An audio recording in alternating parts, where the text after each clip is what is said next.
बालाघाट में दिया कई वारदातों को अंजाम। अंतर्राज्यीय मोबाइल चोर गिरोह के 6 आरोपी गिरफ्तार।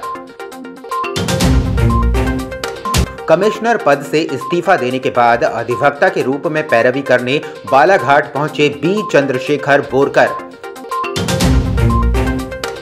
ओवरब्रिज निर्माण के कार्यों का रेलवे के अधिकारियों ने किया निरीक्षण, दिए दिशा निर्देश। लांजी में मोबाइल चोरी की घटना के बाद बालाघाट में भी बाजारों में मोबाइल चोरों ने बीते रविवार आधा दर्जन से ज्यादा लोगों के मोबाइल चोरी की वारदात को अंजाम दिया। हालांकि लांजी बाजार में मोबाइल चोरी की घटना को पुलिस ने ट्रेस कर सोमवार को मोबाइल चोरी के अंतर्राज्यीय गैंग को गिरफ्तार किया है। आरोपियों के पास से पुलिस ने कार क्रमांक MH40BG0442 26 चोरी के मोबाइल 5 आरोपियों के मोबाइल बरामद किए हैं, जिसकी कुल राशि 12,50,000 रुपये है। बालाघाट जिले के तत्कालीन कलेक्टर बी चंद्रशेखर बोरकर, जिन्होंने जबलपुर संभाग कमिश्नर पद पर रहते हुए विधानसभा चुनाव के पूर्व अपने पद से त्यागपत्र दिया था। त्यागपत्र देने के बाद 5 फरवरी को बी चंद्रशेखर बोरकर का बालाघाट न्यायालय में एक मामले के संबंध में अधिवक्ता के रूप में पैरवी करने पहुंचे।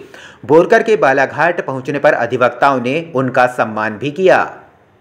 15 साल में रेवेन्यू कोर्ट और क्रिमिनल कोर्ट के रूप में पीठासीन अधिकारी रूप में रहा, तो न्याय की व्यवस्था से तो मैं शुरुआत से ही जुड़ा रहा, चाहे एसडीएम हो, चाहे कलेक्टर हो, चाहे उन कमिश्नर के रूप में भी। अब सेवा से त्यागपत्र देने के बाद भी मुझे लगता है कि इस व्यवस्था से जुड़े रहना ज़रूरी है, क्योंकि इसके माध्यम से बहुत लोगों को न्याय हम दिला सकते हैं। और अब चूँकि उन पदों पे नहीं हैं, और इसलिए ये हमारे पास मौका है कि एक अधिवक्ता के रूप में कार्य करते हुए हम लोगों को न्याय दिलाने में मदद कर सकते हैं। जो हम काम करते हैं उस काम को थोड़ा और स्थायी स्वरूप प्राप्त होना चाहिए। उसी उद्देश्य से फिर मैंने त्यागपत्र दिया है और अब सामाजिक क्षेत्र में काम कर रहा हूँ।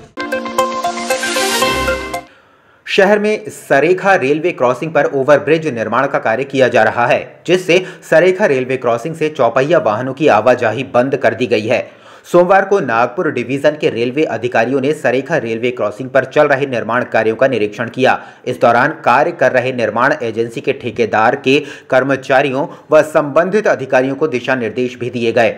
इस दौरान एसडीएम राहुल नायक, सेतु निर्माण विभाग एसडीओ अर्जुन सिंह सनोडिया, सीएसपी अंजुल अयंक मिश्रा उपस्थित रहे। चांगुटोला क्षेत्र के ग्राम गुडरू में महिलाओं ने सोमवार को कलेक्ट्रेट पहुंचकर गांव में अवैध रूप से शराब विक्रय करने वालों के खिलाफ कार्रवाई किए जाने व शराब बंद किए जाने की मांग को लेकर कलेक्टर को ज्ञापन सौंपा।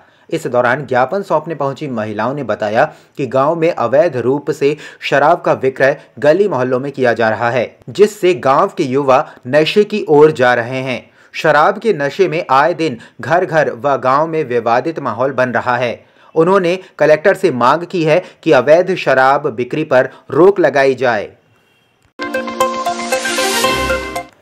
सोमवार से माध्यमिक शिक्षा मंडल भोपाल की बोर्ड परीक्षाएं प्रारंभ हो गई हैं।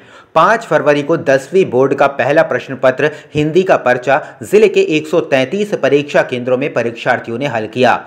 6 फरवरी से 12वीं बोर्ड की परीक्षाएं प्रारंभ होंगी, जिसमें दर्ज 18,228 परीक्षार्थियों के लिए जिले में 119 परीक्षा केंद्र बनाए गए हैं। 6 फरवरी को 12वीं बोर्ड का पहला पर्चा हिंदी का होगा, जिसमें निर्धारित समयावधि में परीक्षार्थियों को केंद्र पहुंचना होगा। इस वर्ष टर्फ मैदान तैयार नहीं होने से गोल्ड कप हॉकी टूर्नामेंट का आयोजन नहीं किया जा रहा है, लेकिन हॉकी प्रेमियों के लिए जिला हॉकी संघ के तत्वावधान में 5 से 8 फरवरी तक रेंजर कॉलेज मैदान में 7A साइड हॉकी टूर्नामेंट का आयोजन किया गया है। टूर्नामेंट का शुभारंभ सोमवार को नगरपालिका अध्यक्ष भारती सुरजीत सिंह ठाकुर के मुख्य आतिथ्य में और रमेश रंगलानी नेहरू स्पोर्टिंग क्लब अध्यक्ष किरण भाई त्रिवेदी, ट्रांसपोर्ट एसोसिएशन अध्यक्ष पूरन सिंह भाटिया, जिला खेल अधिकारी कृष्ण कुमार चौरसिया की उपस्थिति में टूर्नामेंट का शुभारंभ हुआ। मैच उमरिया व मॉयल नागपुर के बीच खेला गया, जिसमें उमरिया 2-0 गोल से विजय हुई।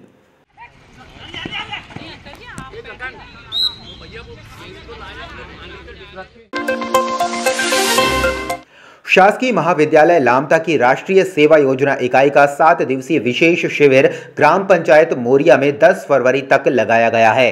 जन भागीदारी अध्यक्ष विनोद बोथरा के द्वारा हरी झंडी दिखाकर शिविरार्थियों को शिविर स्थल की ओर रवाना किया गया। इसके बाद सरपंच श्याम कला इंदुरकर के मुख्य आतिथ्य जन भागीदारी अध्यक्ष विनोद बोथरा की अध्यक्षता, उप सरपंच कीर्तिपुरी गोस्वामी, समाज सेवी सुनील श्रीवास, ग्रामीण जन महाविद्यालय से डॉक्टर वंदना दीक्षित, राजेश्वरी त्रिपाठी, राज देशमुख की उपस्थिति में राष्ट्रीय सेवा योजना के प्रेरणा पुरुष स्वामी विवेकानंद जी के छायाचित्र पर दीप प्रज्वलन कर 7 दिवसीय विशेष शिविर का उद्घाटन किया गया और शिविरार्थियों को शुभकामनाएं दी गईं।